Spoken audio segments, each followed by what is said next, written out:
Estimados hermanos, un saludo a todos ustedes en esta oportunidad, en este tiempo que estamos viviendo, tal vez importante por los acontecimientos nacionales e internacionales. Buenos unos, penosos otros, pero sí tratemos de vivir esta realidad con serenidad. Por una parte, buenos, por ejemplo, la PEC, que es interesante, que se realiza estos días, y creo que hemos de nosotros también alegrarnos de que este acontecimiento se realice en el Perú otra vez, una tercera vez, ¿no? Porque el Perú realmente está geográficamente y económicamente, y qué diré, socialmente también bien instalado, ubicado. Pero procuremos nosotros vivir esta realidad y superarla, mejorar. En segundo lugar, también tenemos toda esta situación del aeropuerto que se va a inaugurar, también el Chancay, el puerto grande que estará, el megapuerto, interesante, cosas que pueden ser útiles y seguramente habrá mucho trabajo en nuestra patria. Pero tratemos de que esto mejore también la calidad de las personas. El Perú es grande sobre todo por las personas, por sus tesoros también, pero las personas deben ser lo mejor. Por eso nos alegramos de que también en este tiempo nosotros procuremos mejorar esta patria. Aunque nos da pena que estemos en un periodo un poco difícil, y por eso el Papa nos dice, el Perú está sangrando, está sangrándose internamente. Hay mucha violencia, inseguridad y todo esto, un terrorismo urbano, qué cosa que lo lamentamos mucho.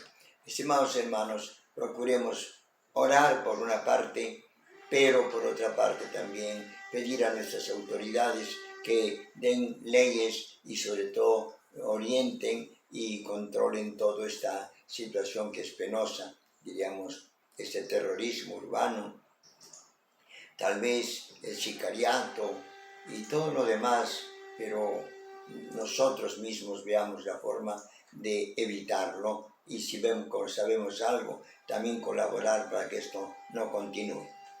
El día de hoy, precisamente, recordamos 11 de noviembre, el calendario católico tiene una relación muy valiosa de personajes. Tenemos 11 personajes en Bulgaria, en Sofía, el Beato Vicencio Eugenio, religioso pasionista, interesantísimo.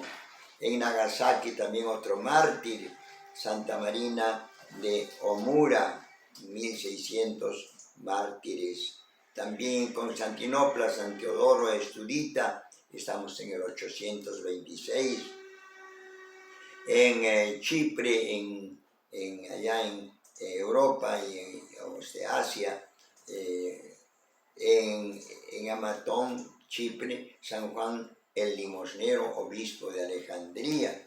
Pero sobre todo nos importa la vida y memoria de San Martín, obispo de Tours, 397. Estamos poco después de la independización, de la liberación del cristianismo. El cristianismo, con el decreto de Constantino 313, pues dio libertad al cristianismo y apoyó también, y en ese periodo aparece pues Martín de Tours. ¿Quién fue Martín de Tours? Nos dice su biografía.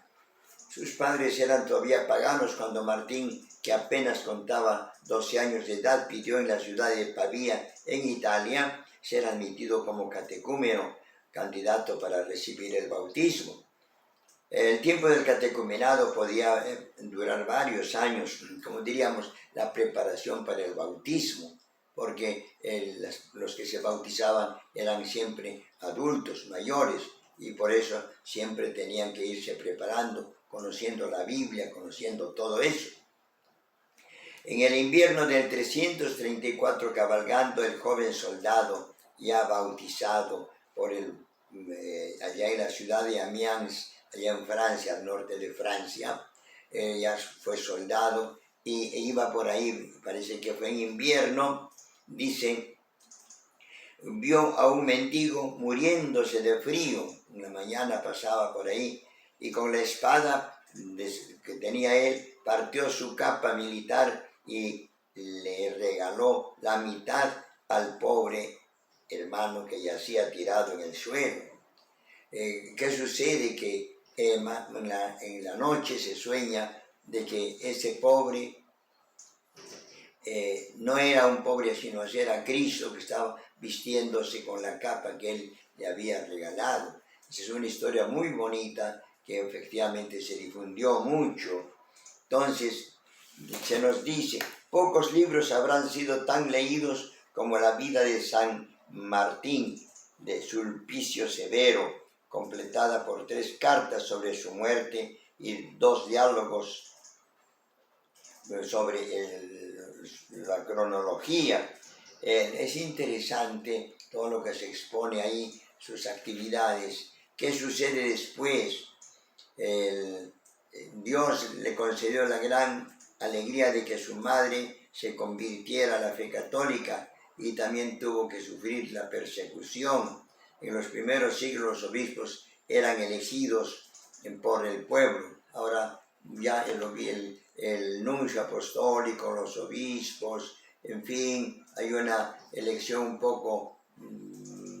un poco secreta, por decir, y los elige el Papa con consultas previas, pero no el pueblo. Interesante sería eso también, ¿no? Hasta hace poco el pueblo también elegía en el Perú a los obispos, es decir, el pueblo mediante el Parlamento, el Congreso. El Congreso presentaba 2 o 3 candidatos y de esos 2 o 3 candidatos el Papa elegía uno y lo nombraba obispo. Así era, como diríamos, participación del pueblo, que ahora llamamos sinodalidad también. Entonces, efectivamente, a Martín de Tours lo eligen así. Dieron muchas, lo eligieron, sucedió en el caso de Martín. El santo obispo vivió una vida de oración y de pobreza y penitencia y realizó a la vez una fructífera labor apostólica para evangelizar extensas regiones rurales que todavía eran paganas. ¿Dónde es esto? En torno a París actual, eran pueblos que no eran todavía cristianos católicos, entonces él se preocupó de enseñarles el catecismo, difundir la Biblia, etc. El obispo con sus sacerdotes, ¿no? Su pueblo lo amó como a un padre y ya continuamente visitaba sus parroquias para predicar la buena nueva y ayudar a los marginados. Era generoso y sobre todo ayudaba mucho a los pobres. Se propagaron leyendas de su poder milagroso y se cuenta efectivamente que curó a un enfermo y lo libró cuando estaba por ser sentenciado a muerte. Ha pasado la literatura, el Gregorio de Tours en los 4 libros, y dice, por ejemplo, el del ahorcado, a quien el santo salvó la vida. En la literatura universal aparece también, en el Quijote de la Mancha, dice que cuando con Quijote de la Mancha, con Don Sancho van por ahí caminando y encuentran ahí una docena de hombres vestidos de labradores que llevaban unas imágenes recubiertas. Pide Don Quijote que se las descubran y la segunda resulta ser la de San Martín, puesto a caballo, que partía la capa con el pobre. Y apenas lo hubo visto Don Quijote cuando dijo: este caballero también fue de los aventureros cristianos y creo que fue más liberal que valiente, es decir, que fue más valiente y más que valiente liberal, como lo puede echar de ver Sancho, en que está partiendo la capa con el pobre y le da la mitad y sin duda debía ser entonces invierno, que si no, él se la diera toda, según era el caritativo Martín. Efectivamente, este Martín fue así un gran santo y lo conocemos San Martín, obispo de Tours. La influencia de la vida de San Sulpicio Severo fue importante. Sabemos que él era muy entregado a su pueblo, y entonces el nombre en Francia, un nombre insigne de San Hilario de Poitiers, traído por este nombre insigne figura, dice, le invita y enseña que así debemos ser todos, ser generosos, nosotros también. Les invito, hermanos, procuren leer la vida de San Martín de Tours, pero sobre todo el acontecimiento aquel en que él, en un invierno, en la mañana, siendo el soldado y llevando un soldado romano su capa de soldado, pues ve a un pobre y se la parte con este hombre. Entonces, este es un poco. Aquí en San Francisco tenemos una puerta dedicada a San Martín, obispo de Tours, que ahora está cerrada todavía, pero es una puerta lateral dedicada a él. Hermanos, aprendamos esta enseñanza y sobre todo seamos en general generosos en compartir. Tenemos a nuestra fe cristiana lo que llamamos las obras de misericordia. ¿Recuerdan ustedes? Dar de comer al hambriento, dar de beber al sediento, vestir al desnudo, dar posada al peregrino, visitar a los enfermos, visitar a los presos y enterrar a los muertos. Es decir, obras de caridad materiales, pero también las obras de caridad espirituales, que son enseñar al que no sabe, dar buen consejo al que lo necesita, corregir al que se equivoca, perdonar al que me ofende. Justamente el Evangelio de hoy dice, si te perdona, si una persona te ofende, dice el Evangelio, corrígelo, dile si corrige lo que no debe hacerlo. Y si se corrige y te pide disculpas, pues perdónale. Y si 7 veces o más te ofende y te pide disculpas, perdónale también. Claro que cuando ofendemos a alguien hay que pedir también disculpas, ¿no? De todas maneras, hermanos, este es un poco el ejemplo de los santos. Y también hemos de saber perdonar a los demás, ayudar a los demás, sobre todo espiritualmente, perdonar las injurias, ¿no? Si alguna vez nos ofenden, nos duele evidentemente, pero tenemos que saber perdonar. Estimados hermanos, lean ustedes la vida de este gran santo Martín de Tours. Paz y bien.